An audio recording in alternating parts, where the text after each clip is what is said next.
Tu as fait confiance à quelqu'un. Complètement, honnêtement, sans arrière-pensée. Et un jour, sans crier gare, tu as réalisé que cette personne n'était pas du tout ce qu'elle semblait être, que les signaux étaient là depuis le début, que tu les avais vus, mais que tu avais choisi de ne pas les regarder vraiment. Ce moment, cette découverte tardive, ce sentiment d'avoir été aveugle, presque tout le monde l'a vécu, et presque tout le monde en tire la même conclusion. Les gens sont imprévisibles. On ne peut jamais vraiment connaître quelqu'un. Robert Greene a passé des années à croire exactement ça. Jusqu'au jour où, travaillant à Hollywood, il s'est retrouvé trahi par des gens en qui il avait une confiance totale. Des collègues, des partenaires, des gens qu'il voyait chaque jour. Et dans ce moment de colère et de confusion, il s'est posé une question qui a changé toute sa vie. Et si les gens n'étaient pas imprévisibles? Et si je n'avais tout simplement pas su quoi regarder? Cette question l'a conduit à passer des années à étudier l'histoire, la psychologie, les grandes figures qui ont marqué l'humanité pour comprendre ce qui gouverne vraiment le comportement humain en dessous de la surface. Ce qu'il a trouvé est à la fois fascinant et dérangeant.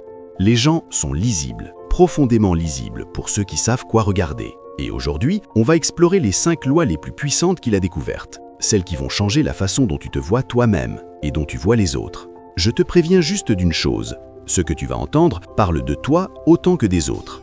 Il y a 2500 ans, à Athènes, vivait un homme du nom de Périclès, homme d'État, leader, stratège. Mais ce qui le rendait vraiment différent de tous les dirigeants de son époque n'était pas son intelligence, pas sa richesse, pas ses relations. C'était sa capacité à voir les gens tels qu'ils étaient vraiment, pas tels qu'ils se présentaient, pas tels qu'ils voulaient être perçus, tels qu'ils étaient vraiment en dessous de la surface.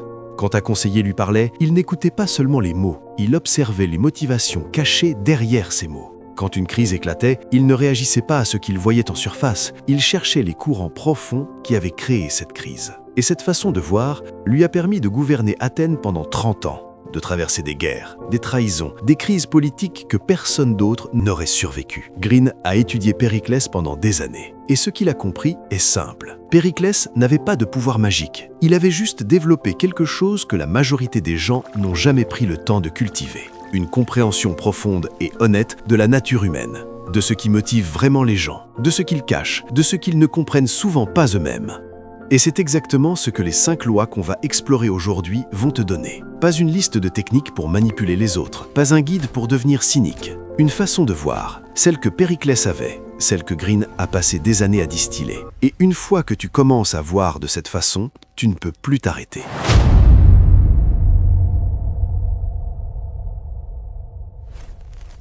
La première loi s'appelle la loi de l'irrationalité. Et elle commence par une question simple. Est-ce que tu t'es déjà retrouvé dans une dispute et, après coup, en y repensant calmement, tu t'es dit « Pourquoi j'ai réagi comme ça ? Ce n'était vraiment pas si grave » ou tu as pris une décision importante et quelques semaines plus tard, tu t'es demandé ce qui t'avait pris. Tout le monde a vécu ça, sans exception. Et pourtant, dans le moment, tu étais convaincu d'être parfaitement logique, parfaitement raisonnable. Tu avais des arguments, des explications. Tout semblait faire sens. C'est exactement ce que Greene appelle la loi de l'irrationalité. Voici ce qui se passe vraiment. Quand une situation se présente, une critique, une déception, une opportunité, une menace, ton cerveau émotionnel réagit en premier, en une fraction de seconde, avant même que tu aies eu le temps de réfléchir. Et ensuite seulement, ton cerveau rationnel entre en jeu. Mais pas pour décider, pour justifier, pour construire une explication logique à ce que tes émotions ont déjà décidé. En clair, tu ne penses pas, puis tu ressens et ensuite tu construis une pensée pour expliquer ce que tu ressens.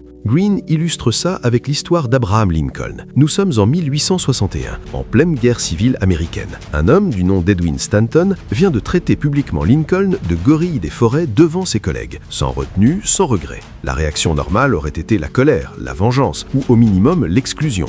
Lincoln a ressenti tout ça, comme n'importe quel être humain, mais il a fait quelque chose de rare. Il s'est arrêté. Il a vu ce qu'il ressentait et il a choisi de ne pas le laisser décider à sa place. Quelques semaines plus tard, il a nommé Stanton secrétaire de la guerre, l'un des postes les plus importants de son gouvernement. Pourquoi ? Parce qu'après avoir vu et reconnu sa colère, Lincoln pouvait voir clairement. Et ce qu'il voyait clairement, c'est que Stanton était simplement le meilleur homme pour ce poste. Et Stanton est devenu l'un des piliers de la victoire de l'Union dans la guerre civile. Une décision que ses émotions lui auraient interdite de prendre et qui a changé l'histoire d'un pays entier. C'est exactement ce que Greene veut que tu développes. pas supprimer tes émotions, c'est impossible, et ce serait une erreur. Les émotions sont utiles, elles t'informent, elles te guident, mais les voir au moment où elles surgissent, les nommer, les leur laisser le temps de passer avant d'agir. La prochaine fois que tu es sur le point de prendre une décision importante ou de réagir à quelque chose qui t'énerve, pose-toi une seule question. Est-ce que je réagis à la situation ou est-ce que je réagis à ce que je ressens en ce moment? Cette question seule peut changer complètement la qualité de tes décisions, parce qu'une émotion qu'on voit ne peut plus nous gouverner sans qu'on le sache. Et une fois que tu commences à te voir toi-même plus clairement, tu commences à voir quelque chose d'encore plus fascinant, les motivations cachées des gens autour de toi. C'est la deuxième loi et elle va changer la façon dont tu regardes chaque personne que tu rencontres. La deuxième loi s'appelle la loi du narcissisme et elle commence par quelque chose que personne ne veut admettre sur lui-même. Chaque être humain sur cette planète est fondamentalement centré sur lui-même, pas les autres, toi aussi. Ce n'est pas un défaut de caractère, ce n'est pas de l'égoïsme au sens moral du terme, c'est de la biologie. Ton cerveau est câblé depuis des millions d'années pour une priorité absolue.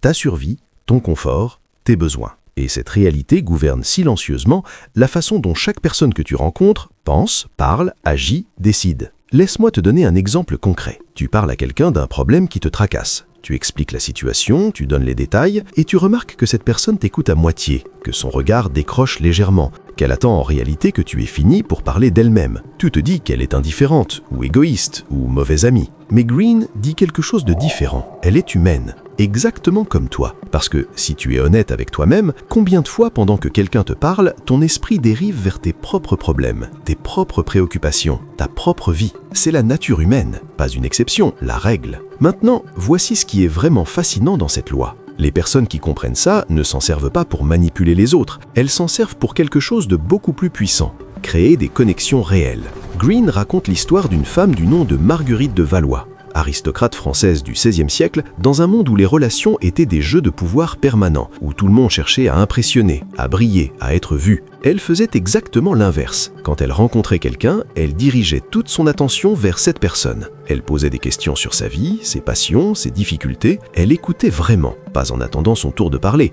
vraiment. Et les gens qui la rencontraient repartaient avec un sentiment étrange et puissant, celui d'avoir été vraiment vu, vraiment compris. Dans un monde où tout le monde est centré sur lui-même, la personne qui dirige sincèrement son attention vers les autres devient immédiatement extraordinaire, inoubliable, indispensable. Green appelle ça l'empathie profonde. Et c'est l'outil le plus puissant que tu puisses développer dans tes relations. Pas de la sympathie, pas de la pitié, pas faire semblant de s'intéresser. Réellement essayer de comprendre ce que l'autre ressent, ce qu'il veut vraiment, ce qui le motive en profondeur.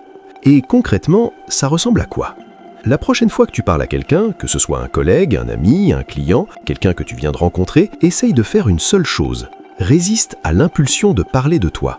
Pose une question sur cette personne et écoute vraiment la réponse. Pas en pensant à ce que tu vas dire ensuite, pas en attendant une pause pour placer ton histoire, juste en écoutant. Tu vas remarquer quelque chose d'immédiat. La qualité de cette conversation va changer complètement. Cette personne va s'ouvrir différemment, va te faire confiance plus rapidement, va se souvenir de toi bien après que vous vous soyez séparés. Pas parce que tu as dit quelque chose de brillant, mais parce que tu lui as offert quelque chose de rare dans ce monde, ton attention réelle. Et cette compréhension de la nature narcissique de l'être humain va t'aider à comprendre la troisième loi, peut-être la plus dérangeante de toutes. Parce que si les gens sont centrés sur eux-mêmes, qu'est-ce que ça dit vraiment sur leur motivation profonde? Et comment est-ce qu'on les lit vraiment? C'est exactement ce qu'on va voir maintenant.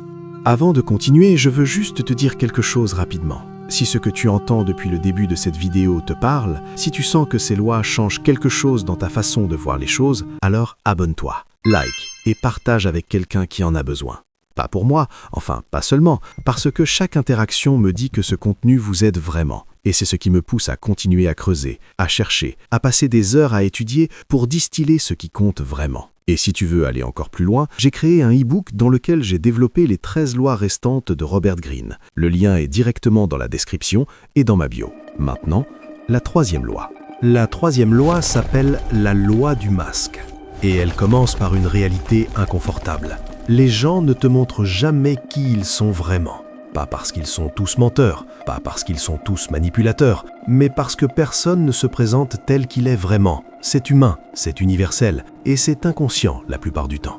Laisse-moi te montrer ce que ça veut dire concrètement. Pense à quelqu'un que tu connais qui se dit toujours généreux, qui parle souvent de tout ce qu'il fait pour les autres, qui aime qu'on le sache. Est-ce que cette générosité vient vraiment du cœur Ou est-ce qu'elle vient d'un besoin profond d'être admirée, d'être reconnue, d'être vue comme quelqu'un de bien?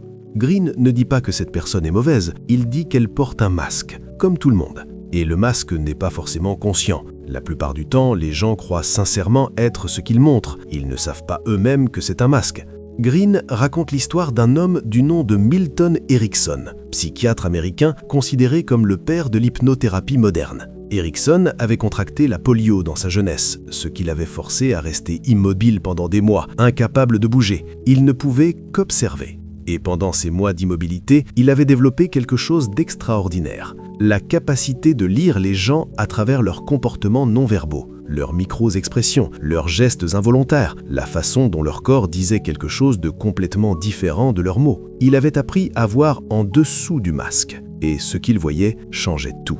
Une personne qui dit « je vais bien » en croisant les bras et en évitant le regard dit en réalité autre chose. Une personne qui parle fort et avec assurance, mais dont les mains tremblent légèrement, dit autre chose. Une personne qui sourit, mais dont les yeux ne sourient pas, dit autre chose. Les mots sont le masque, le corps est la vérité. Greene dit que pour lire les gens correctement, il faut apprendre à faire exactement ce qu'Erickson faisait, regarder les comportements. Pas les mots, pas les discours, les actions répétées, pas les intentions déclarées, les patterns observés dans le temps. Parce que les mots peuvent mentir facilement, les comportements répétés, eux, ne mentent presque jamais. Voici comment appliquer ça dans ta vie quotidienne. La prochaine fois que tu rencontres quelqu'un de nouveau ou que tu essaies de mieux comprendre quelqu'un que tu connais déjà, pose-toi 3 questions simples. Est-ce que ce que cette personne fait correspond à ce qu'elle dit? Est-ce que ses comportements se répètent dans le temps? Parce qu'un comportement isolé peut être une exception, un comportement répété est un caractère. Et qu'est-ce que son corps dit quand ses mots disent autre chose? Ces 3 questions seules vont transformer complètement la façon dont tu lis les gens autour de toi. Tu vas commencer à voir des choses que tu ne voyais pas avant, des signaux que tu ignorais, des patterns que tu n'avais jamais remarqués. Et parfois, ce que tu vas voir va te surprendre. Pas toujours de façon agréable, mais voir clairement est toujours mieux que vivre dans l'illusion. Maintenant, tu sais lire les masques des autres, mais Greene fait une mise en garde importante. Le plus grand danger, ce n'est pas le masque des autres, c'est le masque que tu portes sur toi-même sans le savoir. Et c'est exactement ce que la 4e loi va révéler. La 4e loi s'appelle la loi de la compulsion. Et elle commence par une question que personne n'aime vraiment se poser. Pourquoi est-ce que tu répètes toujours les mêmes erreurs? Pas une fois, pas 2 fois, les mêmes erreurs, dans les mêmes types de situations, avec les mêmes types de personnes, encore et encore. Tu choisis des partenaires qui finissent toujours par te décevoir de la même façon. Tu te retrouves dans des conflits au travail qui ressemblent étrangement à ceux que tu avais dans ton emploi précédent. Tu prends des décisions financières que tu regrettes selon le même schéma. Et à chaque fois, tu te dis que c'est la faute des circonstances, de la malchance, des autres. Mais Greene pose une question différente. Et si le point commun dans toutes ces situations, c'était toi? Pas pour te culpabiliser, mais pour te libérer. Laisse-moi te raconter l'histoire de Howard Hughes. Hughes était l'un des hommes les plus riches et les plus talentueux de son époque. Pionnier de l'aviation, producteur de films hollywoodiens, homme d'affaires brillant. Mais derrière cette image de succès, se cachait quelque chose que presque personne ne voyait. Une compulsion profonde et répétitive. Chaque fois que Hughes se sentait sur le point de réussir vraiment, chaque fois qu'une relation devenait sérieuse, chaque fois qu'une entreprise commençait à vraiment prospérer, il sabotait tout, inconsciemment, systématiquement. Il prenait des décisions bizarres, s'isolait, créait des conflits inutiles, repoussait les gens qu'il aimait et il ne le voyait pas. Parce que chaque fois, il trouvait une explication parfaitement logique à son comportement. Les autres étaient incompétents, les circonstances n'étaient pas favorables, le timing était mauvais. Greene appelle ça la compulsion, ce pattern répétitif profondément ancré dans notre psychologie qui nous pousse à reproduire les mêmes comportements, les mêmes dynamiques, les mêmes erreurs, même quand on sait consciemment que c'est une mauvaise idée. Et voici ce qui est fascinant. Ces compulsions ne viennent pas de nulle part, elles viennent de notre histoire, de nos expériences passées, souvent de notre enfance, de ce que nous avons appris sur nous-mêmes et sur le monde dans nos premières années.